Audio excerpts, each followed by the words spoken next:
My name is Elaine.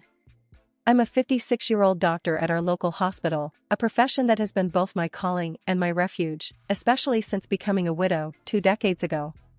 My life, outside of the hospital, revolves around my only son, Thomas, a 30-year-old who recently told me about his serious relationship with a girl named Clara. He described her in such glowing terms that I was both curious and eager to meet her. So, I invited them over for dinner. The day of their visit, I was a bundle of nerves. I wanted everything to be perfect. I prepared my signature dishes, a golden baked chicken, sweet milk pudding, and a hearty salad with chicken eggs, amongst others. I hoped these familiar comforts would make Clara feel welcome. When they arrived, Clara was noticeably thin and somewhat pale, but I brushed off my initial concern, attributing it to nerves or perhaps a dietary choice I wasn't yet aware of. I greeted them warmly. "Welcome, Clara. It's so lovely to finally meet you," I said with a smile. "Thank you, Mrs. Elaine," Clara replied politely, though her voice was barely above a whisper. We settled in the living room for a bit before moving to the dining room. I could sense Thomas's excitement as he introduced Clara to my home. However, the atmosphere shifted drastically once we sat down for dinner. Clara's eyes widened in shock when she saw the baked chicken on the table. Her face contorted into a look of disgust as she exclaimed, "I can't believe you're serving this. I'm a hard vegetarian. I don't eat such things." Thomas turned beet red. "Mom, I'm so sorry, I should have told you about Clara's diet," he stammered. Clara cut in sharply, "Thomas, you're such a fool. How could you not mention something so important?" I was taken aback by her harsh words. It was uncomfortable to see Thomas being scolded like that. Quickly trying to remedy the situation, I offered, "Clara, I'm sorry about the misunderstanding. Perhaps you'd like to try some of the other dishes? Do they have any animal products? Eggs? Milk?" Clara interrogated, her tone accusatory. "Yes, they do," I replied, feeling a growing sense of unease. She slammed her hand on the table, pushing away the dishes. "I can't even stand the sight of them." Clara stood up abruptly and stormed out of the house, leaving Thomas to mutter an apology before running after her. Several months after the disastrous dinner, Thomas and Clara's wedding day arrived. Despite my reservations about Clara, I put on a brave face for my son's sake. The wedding, as I'd been forewarned, was entirely vegetarian. I had never been to a wedding like this before, and neither had most of our family. As I walked into the venue, I couldn't help but feel out of place. The decorations were beautiful, but the atmosphere was unfamiliar. Clara's friends, also vegetarians, mingled amongst themselves, discussing the virtues of their dietary choices.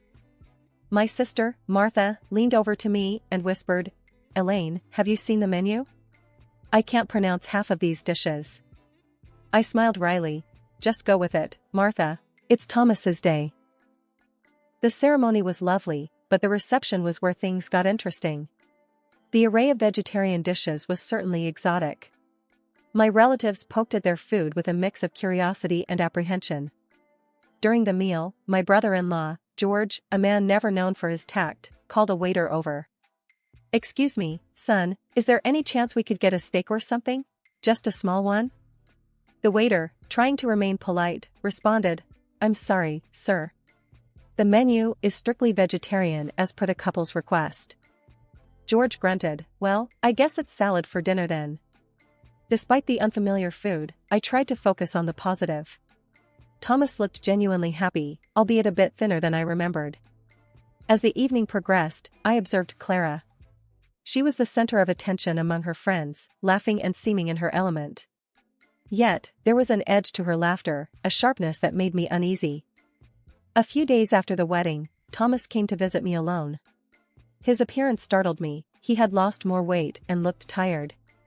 "Thomas, are you all right? You've lost so much weight," I said, concern evident in my voice. He sighed, looking down at his hands. "Mom, Clara's been, well, she's put me on a strict vegetarian diet too. Says it's non-negotiable." I was taken aback. "But, Thomas, your job is physically demanding. You need a balanced diet." He shrugged helplessly. "I know, Mom, but I want to make her happy. It's been hard adjusting." I watched him leave later, feeling a mix of sadness and frustration. Clara's influence over him was more profound than I had feared. My son, once so vibrant and full of life, now seemed a shadow of his former self. After several sleepless nights, filled with worry about Thomas, I decided it was time to take action. I couldn't stand by and watch my son's health deteriorate. With a heavy heart, I picked up the phone to call Clara, Thomas's wife. I hoped that as a doctor, I could express my concerns in a way that would resonate with her. "Hello, Clara. It's Elaine, Thomas's mother.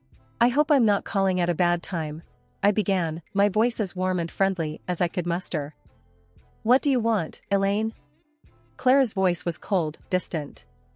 "I'm calling about Thomas," I said cautiously. "I've noticed he's lost quite a bit of weight and seems very tired lately. I'm worried it could be related to his new diet."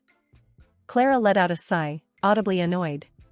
"Look, Elaine, Thomas is perfectly fine. He's just adapting to a healthier way of eating. You're overreacting." "I understand your perspective, Clara, but as a doctor, I see signs of nutritional deficiencies in Thomas. He works a physically demanding job, and a strict vegetarian diet without proper planning can lead to health issues," I explained, trying to keep the conversation civil and factual. "Elaine, I don't need a lecture on nutrition from you. We've done our research. Thomas is on a balanced vegetarian diet, and that's that." "You're not a dietitian," Clara retorted sharply. "But Clara, there are certain nutrients that are hard to get from a vegetarian diet alone, especially for someone with Thomas's lifestyle. Perhaps we could work together to find a diet that meets his nutritional needs and aligns with your dietary preferences?" I suggested, hoping for a compromise. Clara's voice rose in frustration. "I'm not interested in your help, Elaine. Thomas is my husband, and we make our decisions together. You need to respect that and stay out of it." Before I could respond, she hung up. I stared at the phone, feeling a mix of anger and helplessness. Clara's unwillingness to even consider my concerns was alarming. Later that day, my sister, Karen, came over. I shared the distressing phone call with her. "Karen, I don't know what to do. Clara just shut me down. She wouldn't even listen to my concerns about Thomas," I shared, my hands trembling slightly. Karen, always a source of practical advice, looked thoughtful. "Elaine, it's a tough situation. But maybe Thomas needs to come to this realization on his own. Clara obviously has a strong influence on him." I nodded, knowing she was right, yet feeling uneasy. I just can't sit back and watch Thomas suffer. He's always been a bit too accommodating, and now it's affecting his health. Karen reached across the table, squeezing my hand. "I know, Elaine. But sometimes stepping back is the only way they learn. Maybe when Thomas sees the toll it's taking on him, he'll make a change." A few days after my futile conversation with Clara, Thomas came to visit me unexpectedly. It was a cold, gray afternoon, the kind that made you want to stay indoors. When I opened the door, the sight of him took my breath away. He looked nothing like the son I knew. His face was drawn and pale, his eyes lacking their usual spark. But it was the scratches on his face that alarmed me the most. "Thomas, what happened to you?" I exclaimed, ushering him inside. He avoided my gaze, a sign that he was uncomfortable. "It's nothing, Mom, just a little argument with Clara." I led him to the living room, my mind racing with worry. "Argument? Thomas, she scratched your face. This is serious." He finally looked at me, his eyes weary. "I know, Mom. I don't know what to do anymore." I fetched my first aid kit and began treating his scratches gently. "Tell me what happened, Thomas. You know you can talk to me." He sighed, a deep, troubled sigh. "I went out for a quick bite. I just wanted to eat something more high-calorie and tasty, you know? I went to this cafe and ordered a burger." Clara saw me through the window. She stormed in and made a huge scene. I couldn't hide my shock. "A scene? Over a burger?" Thomas nodded, looking down at his hands. "Yeah, she was screaming about me betraying our lifestyle, our values. She said I was poisoning myself. Then she scratched my face and told me to leave the house." I finished bandaging his face, feeling a mix of anger and helplessness. Thomas, this isn't healthy. You can't live like this. Being forced to change your diet and then being attacked for eating a burger? It's not right. He leaned back on the sofa, closing his eyes. I know, Mom. But I love her. I thought I could make this work. I sat beside him, my heart aching for my son. Love shouldn't be this hard, Thomas. It shouldn't hurt like this. We sat in silence for a while, the only sound the ticking of the clock on the wall. Finally, Thomas spoke up. I think I'll stay here tonight, if that's okay. I just need some time to think. Of course, you can stay as long as you need, I replied, trying to offer him a comforting smile. That evening, as I cooked dinner, I kept glancing at Thomas, who was sitting at the kitchen table, lost in thought. I prepared a simple, hearty meal: roast chicken, mashed potatoes, and steamed vegetables. The kind of food I knew he loved. As we ate, I tried to lighten the mood. Remember when you were a kid, and you wouldn't eat anything but chicken nuggets for a week? Thomas managed a small smile. Yeah, I was a picky eater. But I always loved your cooking, Mom. I reached across the table, squeezing his hand. You're always welcome here, Thomas. You're my son, and I just want you to be happy and healthy. He squeezed back, a glimmer of the old Thomas in his eyes. Thanks, Mom. I really needed this. The next couple of weeks passed in a blur of worry and sleepless nights. Then, one ordinary Thursday, my world was rocked by a phone call that every parent dreads. It was the hospital. Mrs. Parker, your son Thomas was brought in this morning. He's been in an accident, the voice on the other end said, calm yet impersonal. My heart skipped a beat. Is he all right? What happened? I asked, trying to keep my voice steady. He's stable now, but he lost consciousness at the wheel. He's lucky, the injuries aren't serious. You can come and see him, the caller replied. I hurried to the hospital, my mind racing with 1,000 fears. When I arrived, I saw Thomas lying in a hospital bed, looking even more pale and thin than before. Thomas, oh my God, are you all right? I gasped, rushing to his side. He managed a weak smile. I'm okay, Mom. Just a bit shaken up. A doctor I knew, Dr. Simmons, came into the room. Elaine, we've given him a thorough checkup. Physically, he's fine, just a few bruises. But his blood tests show signs of malnourishment. It seems he fainted due to low blood sugar. I turned to Thomas, my worry turning into anger. Malnourishment? Thomas, is this because of your diet? Thomas avoided my gaze, nodding slightly. I guess I haven't been eating properly. Clara's been so strict about the diet. I turned to Dr. Simmons. Can we make sure he gets a proper meal here? Something substantial? Of course, Elaine. We'll take care of him, Dr. Simmons assured me. I sat by Thomas's bed, holding his hand. Thomas, this has to stop. You could have been killed. All because of this diet. Thomas sighed, a look of resignation on his face. I know, Mom. I just wanted to make Clara happy. But not at the cost of your health, Thomas. This isn't just about food, it's about control. She can't dictate what you eat to this extent, I said, my voice firm but filled with concern. He looked away, his eyes filling with tears. I love her, Mom. I thought love was about compromises. Compromises, yes. But not like this. Not when it puts you in danger, I replied, squeezing his hand. We sat in silence for a while, the beeping of the heart monitor the only sound in the room. Thomas eventually drifted off to sleep, exhausted from the ordeal. I tried to call Clara, but she didn't answer the phone. Maybe she was afraid of my reaction to what had happened, or maybe she didn't care. After Thomas was discharged from the hospital, I insisted he stay with me for a while. Clara didn't mind. At least she didn't reply to my message. Thomas needed proper care, and I wanted to make sure he got back on his feet, both physically and emotionally. The first evening at my house, I prepared a hearty meal.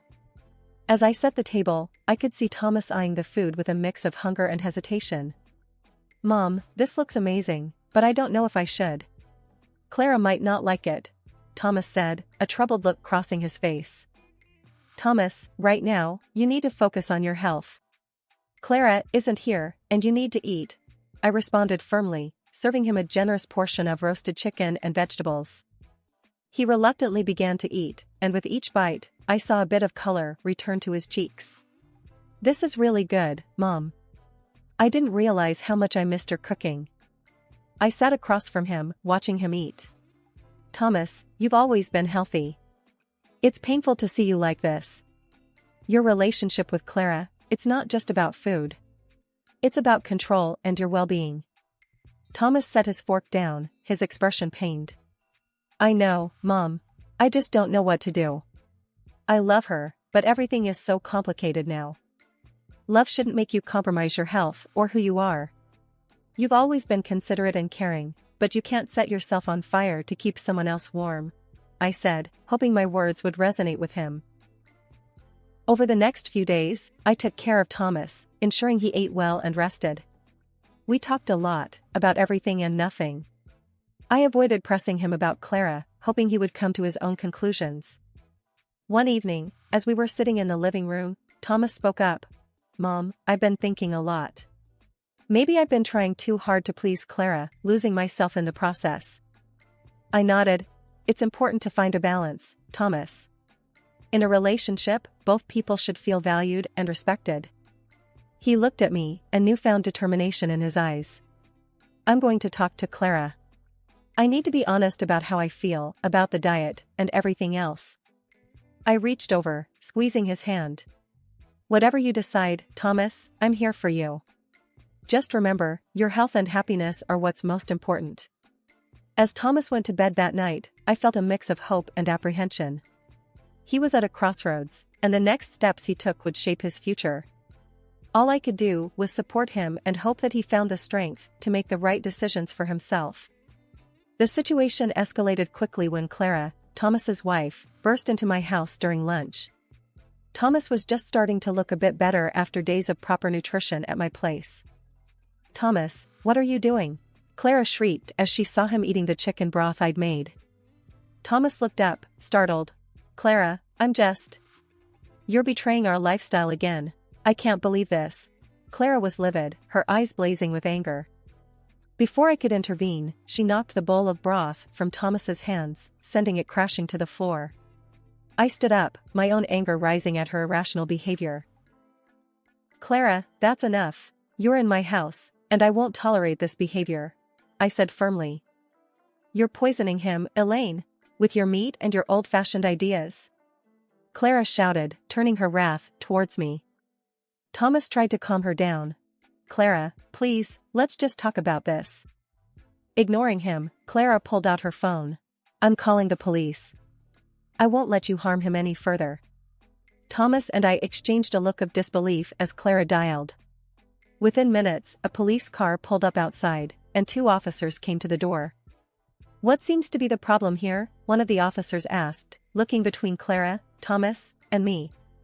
Clara immediately began, pointing a finger at me. She's been forcing my husband to eat meat. She's trying to poison him against his will. The officer turned to me, his expression one of mild confusion and concern. Ma'am, is this true? I shook my head. No, officer. I'm Thomas's mother, and I've been taking care of him. He's been unwell due to malnutrition. I'm a doctor, and I was just trying to help him recover. Thomas spoke up, his voice weak but steady. It's true, officers. I've been staying with my mom for a few days to get my health back. I went to my kitchen counter and picked up a hospital report. Here's the report from when Thomas was admitted after fainting due to low blood sugar. His diet was insufficient, and that's what I've been trying to address. The officers took the report, glancing over it. Clara's face turned pale as the reality of the situation started to dawn on her.